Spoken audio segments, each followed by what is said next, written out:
Welcome, warriors.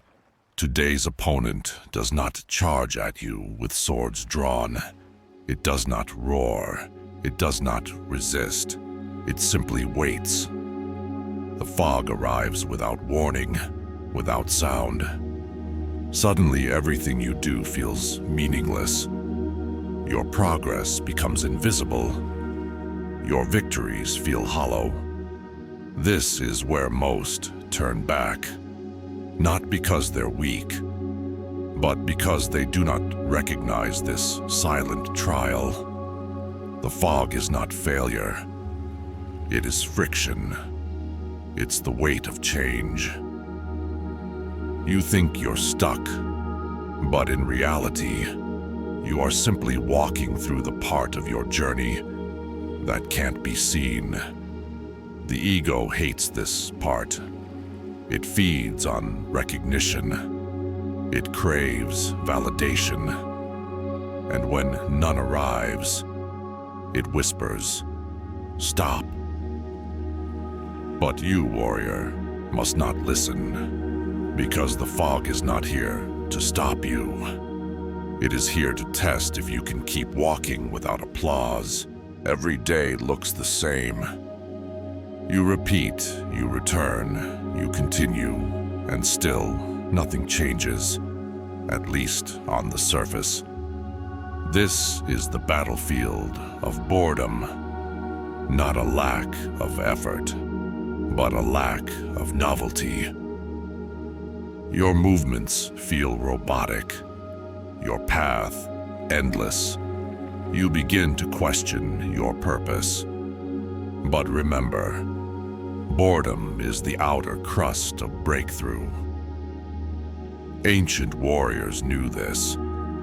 Repetition wasn't punishment. It was purification. To write, to train, to meditate, to build again and again is how the soul becomes sharp. This is tendon training, identity work. Not for the crowd, not for likes, but for the one who will need these skills when the real trial comes. Discipline is built when no one is looking, not when you feel strong, but when you feel nothing and keep moving anyway. You are walking through a part of your story that will never make it into the highlight reel. These are not the days of battle or celebration. These are the days of quiet blood, and yet they matter more than anything. What you do here becomes who you are later. These gray days are the architects of resilience. The fog forges a warrior in ways victory never could. You are not merely surviving. You are being carved, slowly, precisely, into someone capable of holding more. This weight you carry, though unseen, is sacred. Every small act of return, of effort, of breath, it counts. It builds. The burden is not a sign you're off course. It is the very proof that you are still in the fight.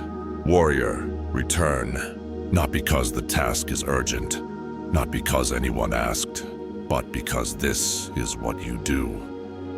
Find the one thing you've been avoiding, that unread book, that unfinished code, that broken promise to yourself. Return to it.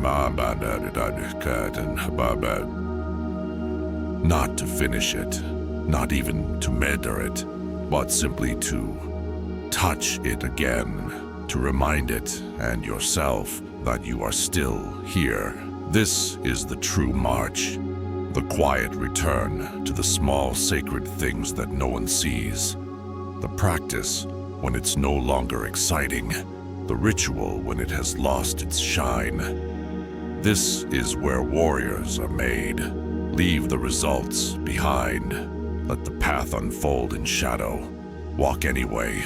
Now say it, aloud or in silence. I do not wait for motivation. I do not seek attention. I do not crave permission. I march, because this is my vow. Each step you take through this fog is a word in your warrior's scripture. Each breath, a line. Each return, a sacred verse. This march may be invisible, but its impact is eternal. One day you will meet a version of yourself that was built entirely from days like this. Quiet, dull, and unseen. And that version of you will thank you. Because you didn't stop. Because you kept walking.